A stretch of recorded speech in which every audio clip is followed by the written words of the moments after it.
Sticluțelor mici le stă cel mai bine cu esențe tari. Pentru că am aici o sticluță de până în 5 minute, am distilat și concentrat pentru voi răspunsul la următoarea întrebare.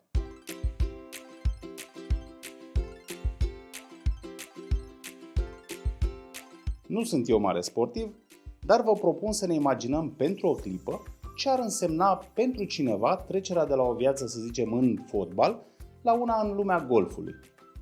Tot cu mingea jucăm și tot sport se numește, dar restul de aspecte diferă considerabil. Nu mai avem contact direct cu mingea, ci prin intermediul crosselor și asta ne poate induce un sentiment de lipsă de control. Nu ne mai bucurăm de posesia balonului și numărul șuturilor pe poartă, sau ce am mai văzut eu la fotbal, pentru că în golf câștigă cine dă gol din cât mai puține lovituri. Nu colaborăm la fel cu cei implicați în joc, nu ne bucurăm la fel și așa mai departe. Ce treabă are analogia asta cu instruirea digitală? Păi toată treaba, spune. Trainere și în sala de curs și în online, doar că în mediul virtual nu poți intra cu același mindset, cu aceleași practici, obiceiuri, așteptări, pentru că este guvernat de alte reguli, de alte oportunități și de alte limitări. Trebuie să o spunem și pe asta.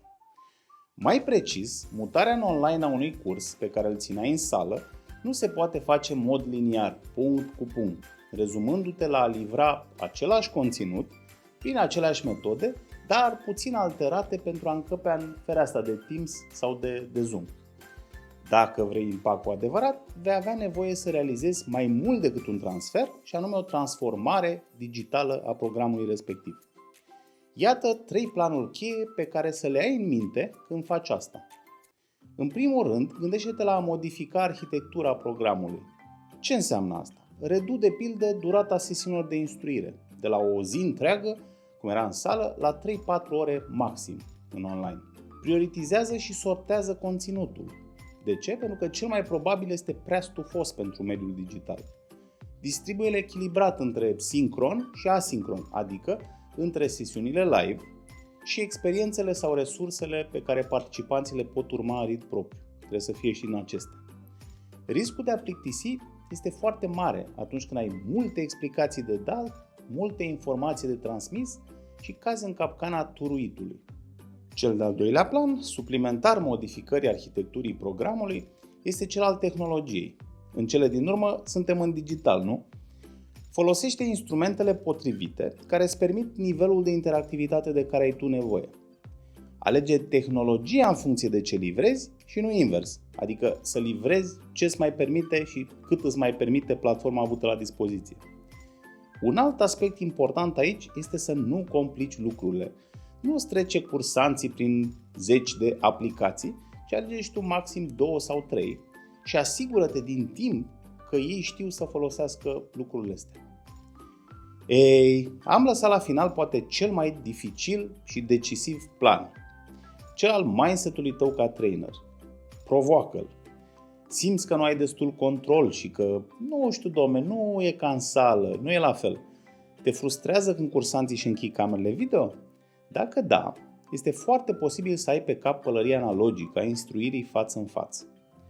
În sală, creierul nostru operează continuu cu o cantitate impresionantă de informații senzoriale.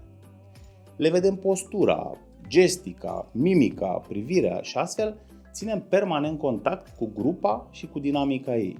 Când experiențele digitale te seacă de energie și te frustrează, este pentru că încerci din obișnuință să replici același lucru, adică controlul exclusiv pe baza simțurilor.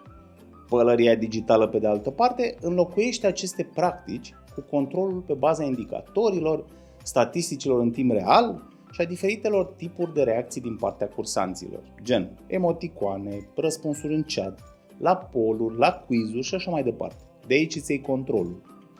O mică schimbare în așteptări și perspectivă poate produce aici rezultate absolut remarcabile. Sper să vă fie de folos cele distilate aici, pentru că instruirea și învățarea digitală vor crește semnificativ ca proporție și importanță în activitatea echipelor de L&D. De aceea, pregătirea pe aceste zone de competență poate face diferența în viitoarea voastră carieră.